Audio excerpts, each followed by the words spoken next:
My daughter told me a very good example that, Mama, there is something which is so connecting with you as a woman whom you can inspire. And she gave me a name as influencer. I mean, these words, I don't know. That's actually true. I mean, that's the kind of influences that we actually want. And believe you me, it is like, all the youngsters, all very young. And I'm the only one who's like a senior citizen sitting in the entrance examination. In fact, they thought I'm an invigilator when I went into the sat with the examination hall.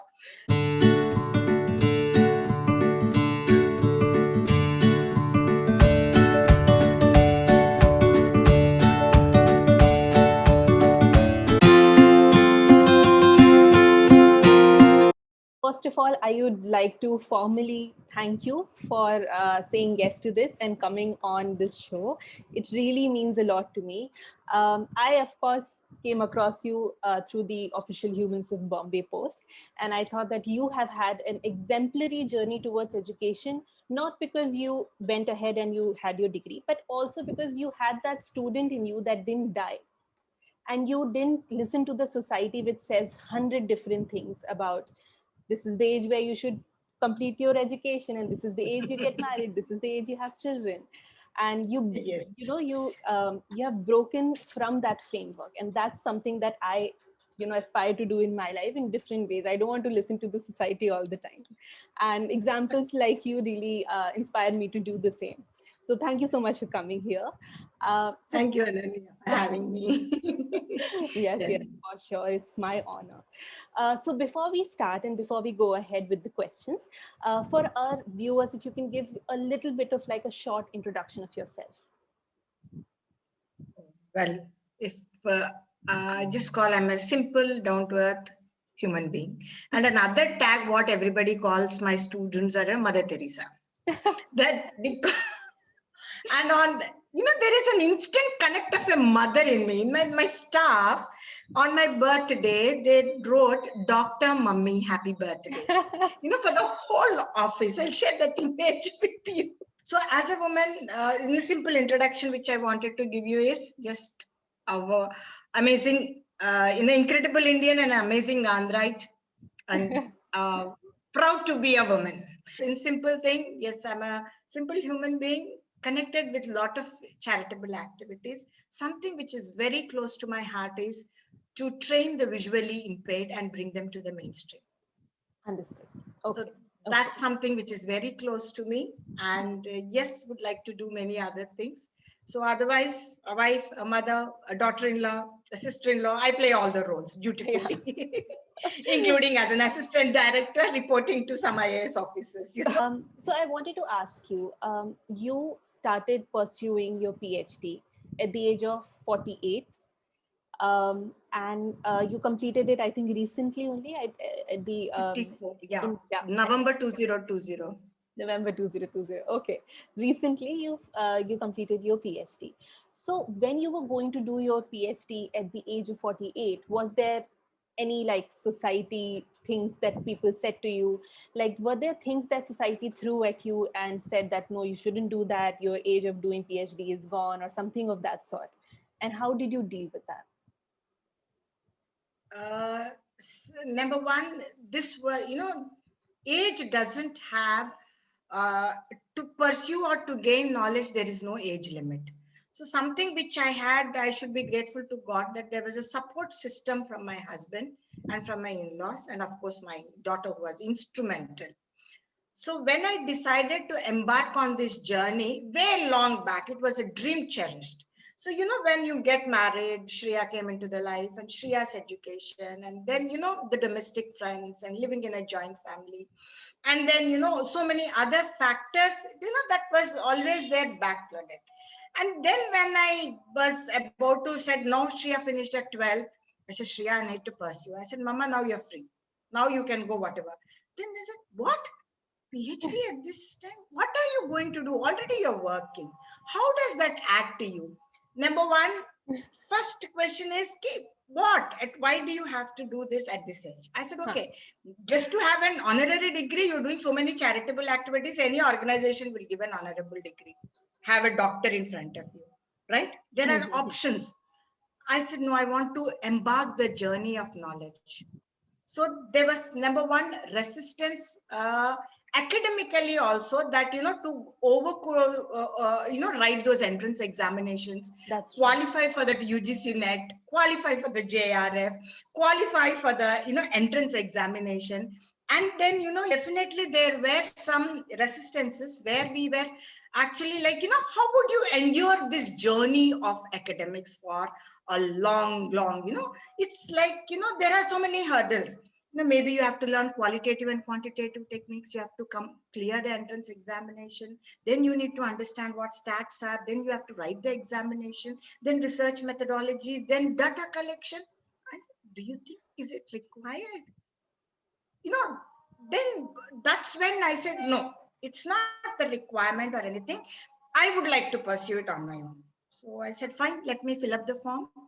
And believe you me, it is like, all the youngsters, all were young. And I'm the only one who's like a senior citizen sitting in the entrance examination. In fact, they thought I'm an invigilator when I went into the sat with the examination. So the systems were given, because you pursue, children who are young itself, they would pursue the course, right? After the masters, 25. Early 30s. By early 30s, they finish. So the early 30s, they finish their doctorate. At the age of 20, 24, they enroll, and by early 30s, they finish. So then when I entered the room I was already teaching that time, and they thought an invigilator has come. I said, no, I came to write the exam. So that was my first encounter, that I would have a huge age barrier. The youngsters, and I'm little, age ahead of them. So how would I handle this particular situation? But anyway, I sat with them, and then I had to clear the exam. The passing criteria was 35, and I got 35.5. Oh, exactly 0.5. So I literally touched the screen, I said, okay, fine. Am I? And I called the invigilator. It's saying, congratulations, you have cleared the exam. Is it true? I couldn't believe it. It's just 0.5% that has turned my whole lifestyle into a particular phenomenal thing. I said, fine. That gave me the first step of confidence to embark the journey that, yes, I can do, even though it is not, totally 35 is the criteria, and I just got 35.5. It was like, thrilling point of a moment for me to touch the screen, and oh God, I cleared it. That was the first victory for me. I felt as though I climbed Mount Everest, and I felt myself like Bachendra Pal, Yeah. So I wanted to understand this, that to have to go through, your journey towards your PhD was not easy. There were entrance exams. You had to again study. You were teaching. You already had a career, and then going back from teacher to being student. So yes. So I want to ask some tips from you, how to keep that student alive in yourself, because even I work as a lawyer.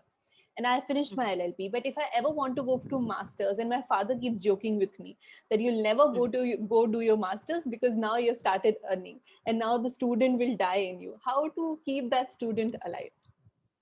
Very aptly said by your father that, they have that, most of them understand that, once you start earning, that spirit gets into that you will not get into that, academic mode.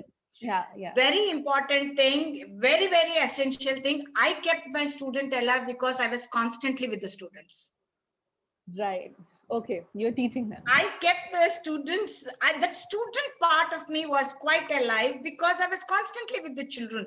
To teach them, I had to study, and to get new inputs, I had to be there with them. So this kind of an interaction, constantly being with the youngsters. And I'm 54. My daughter says, you look more beautiful to me. The other day also, she was telling me, no, you look more beautiful and more, there's no gray hair.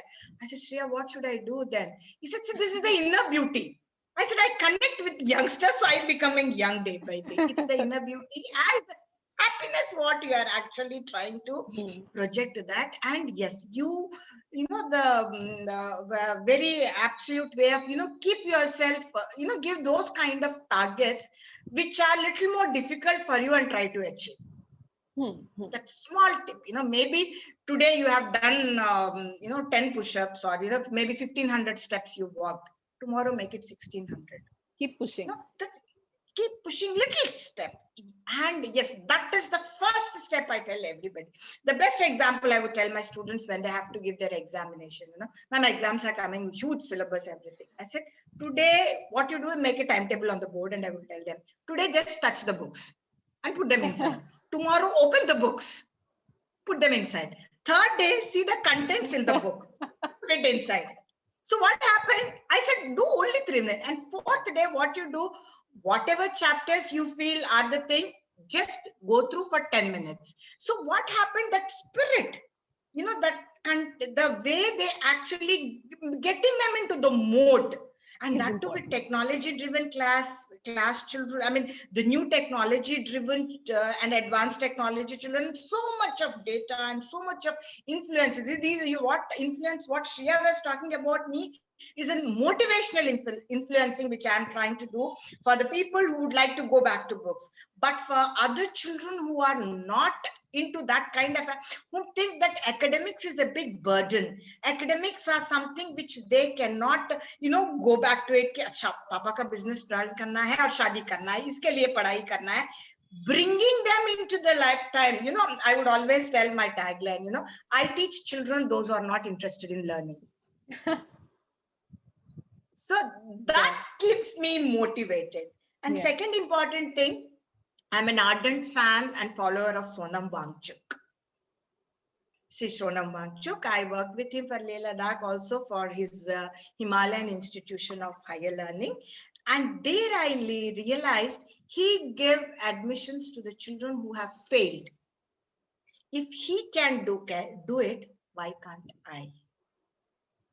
So that was something, ardent follower of Sonam Wangchuk, all his things, and the practical aspects of education. So that keeps the child. So if I have to attend a classroom of 60 children, I would first understand each child, what is their, USP. Yeah. And then, groom them into that, because the children were with me for more than 3 years. So that way, the grooming was more, because I know the need, I know their want.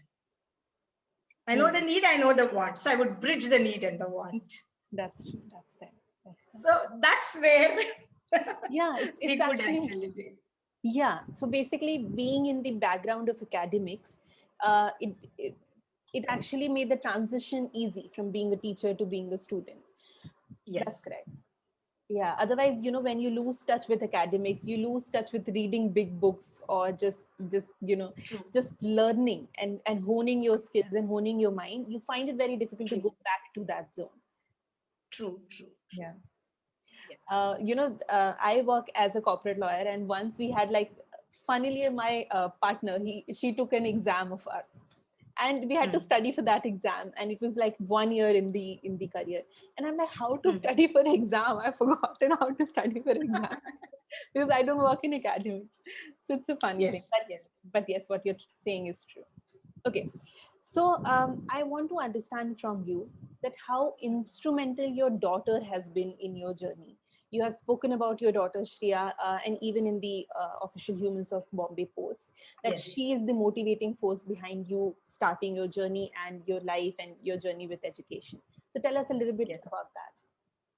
Yes, when Shreya finished at 12th class, and I appeared for my PhD entrance examination where I qualified. So she was with me for 6 months before she could join her BSc psychology. Presently, Shreya is working with Indian Institute of Technology, Gandhinagar, as a project associate in the Department of Cognitive Science. Okay. So she is into brain studies and everything. So she is into psychology as such. So what happened was, when I qualified for the entrance exam and we had a 6 months of coursework, in the class test, after 2 months, we had a class test. And then what happened was, out of 10, I could get only 2 marks and I failed successfully. I repeat, I love that line. I failed successfully. And that was the turning point for Shreya to understand, how can my mother, who is loved by so many children, can fail? She took it into her heart lungs. I said, Shreya, no problem. Mama failed and she, because as you rightly said, after 30 years, I'm coming back to stats. Mean, mode, median, chi-square test, standard deviation. I got deviated. Yeah. So looking at it, standard deviations, I was totally into, how do I go back to? Then what she did was she identified an institute close to my house. And both of us went. I said, she's a PhD scholar in statistics. So research scholar in statistics. She took me there and both of us entered. So the lady was looking at me and talking, okay, you came for admission and we're going to teach this, these are the charges. She said, no. I came to join my mother in your institution. She asked me, repeat. He said, no, I came to join my mother in your institute to learn stats. And I know what you have to teach her because of the statistics. And Shreya took me the institute and we took our PhD syllabus. Shreya explained her because I tried to teach my mother statistics, but I couldn't do it. So this is what we would like you to understand that, that is what we would like to make her at least clear the qualitative and quantitative test examination. So she took my PhD syllabus, both of us went. So in the first month of my coaching, that was 6 months coaching, I sat with the 10th class children. I joined PhD, but I went and sat in the classroom where all 10th class children were there because they were learning mean, mode, median. That was their syllabus. Right. In the second month, yes, 10th class. In the second month, they were escalated to standard deviation and other numericals. So I sat in the second month with 11th class. And then to the 12th class, the 6 months course I have completed, escalating one month till BSc statistics, according to the syllabus combining. And then I gave my final examinations after the 6 months. I couldn't believe myself. Again, I had to check, it's a distinction. How could I make it? I got distinction in my statistics. And the same who failed successfully, there I was a success.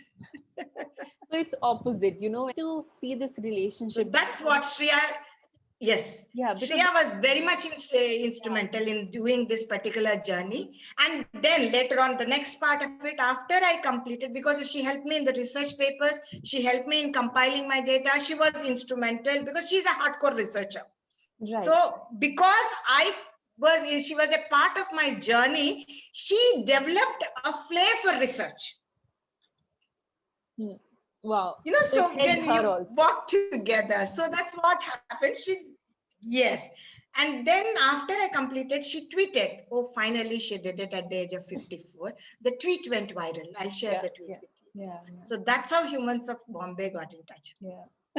It's actually beautiful. When she must have been a child, you would be the one taking care of her education, making sure that she studies and making sure she's, okay, like her everything is done and she works hard. And now it's the opposite. So it's a beautiful relationship that both of you share. Yes. Yeah. I wanted to ask you now on a general level, how important, so you are a person who anyways worked, you have worked your whole life, you taught and everything. How important you think is financial independence and education for women? Yes, financial independence and education. Now I'll narrate with you how financial independence is very important. I was associated with National Association of Blind in Delhi, where we have adopted 15 girls, and these girls were from Uttar Pradesh. Because they were girls and because they are blind, they were literally thrown out of the house. So the National Association of Blind, called all these children, put them under platform, gave them accommodation for 6 months. The first thing what they taught in that institute was to cook for themselves. So more than the economic independence, it's very important for a woman to do on her own. After the COVID, I realized that you tend to depend more on the servants. Now I realize the lesson from COVID, I do all my things on my own. I don't depend on anybody. Yeah. The positive aspects of, lesson from COVID.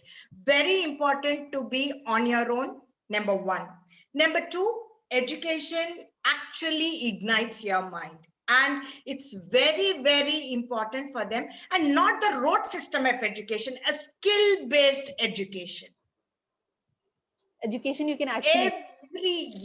Every human has, every child, everybody has a USP or a unique skill which they have. So a skill-based education which encompasses with the degrees, whatever are the present thing, is very, very essential. So education is not the theoretical knowledge, it has to be integrated with the practical aspects. So I would call that kind of an education which will empower an individual, right? So number 2. And number 3, financial independence is very essential for every woman and every man. Both of them. It is at most, I'm not talking about this generation or the previous generation or the future. Financial independence gives you a self-sustaining, livelihood. You are self-sustained. So that increation of freedom, what you would like to do, maybe that thing, but whatever little, I empower people who can stitch. I empower people who can put mehendi. That also gives you financial independence. And that's also an education. Important. That's also a skill-based education. So education is not going to Amity University or IITs. No. Please, education is going to a beauty parlor where a beautician is absolutely grooming you into a beautiful woman. That's also which you and I cannot do. That's it. That's her skill.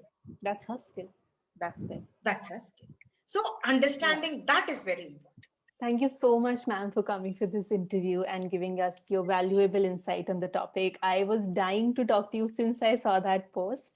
And even though my channel is in infancy right now and I'm just starting out, but I would like to, that's the reason why when I said no, it is not something which is branded who will come and take my interview. Yeah. I hope I covered, and I hope you are. No.